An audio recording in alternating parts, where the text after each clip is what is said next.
yow yaa tas diggante Diomaye ak Sonko. tasuma ko de. yaa ko tas kay yaa ko jox récépissé. waaw mais li am mooy Pastef amatul woon Pastef existé tul woon. ci kayit.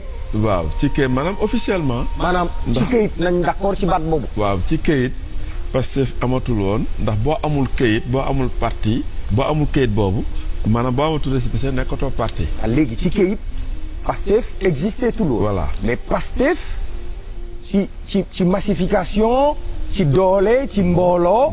Pastef a ngi fi woon. waaw xam nga on est d'accord. waaw mais xam nga dégg nga président Diomaye ci leeralam mu ne bu ma doon xaar récépissé Pastef du ma mës a bokk. ci élection. réew mi it gis nañu ne am na lu nga xam ne amoon na fi ba ay bakkan yu bëri daanu fi. man nag dama nekk ñi ki jiite ñiy dox wàllu jàmm ci àdduna fii ci Sénégal mais les ambassadeurs de paix. donc mu fekk ma nag gàmmu Tiwaawan ma ñu sollicité ma depuis les États-Unis ñeneen woo ma depuis Canada. ñoom ñëpp nag comme Goloko mi li mu wax ndax on a toujours combattu ensemble. donc ñoom ñu ne ñoom dañu bëgg a bokk ci élection yi ma leen yéenee ñan ñu ne ma Pastef ma leen Pastef amatul ñu ne ma mais xam nga grand yow xam nañ donc il faut nga jàpp ci. donc 27 ci suba si ba 16 heures ma accepté ne leen léegi kan mooy candidat bi ñu ne ma. Bassirou Diomaye. ma leen bu dee Bassirou Diomaye d'accord naa. bu doon keneen doo d'accord. non du ma d'accord. bu doon Sonko doo d'accord. non du ma d'accord non Sonko moom mënatul bokk ndax loolu moom leer na. alors donc bañ ma ne moom la. c'est intéressant cette histoire. non je t'assure. waaw alors parce que am na Guy Marius Sagna wala que bu ñu mënoon Guy Marius Sagna du ma d'accord. pourquoi.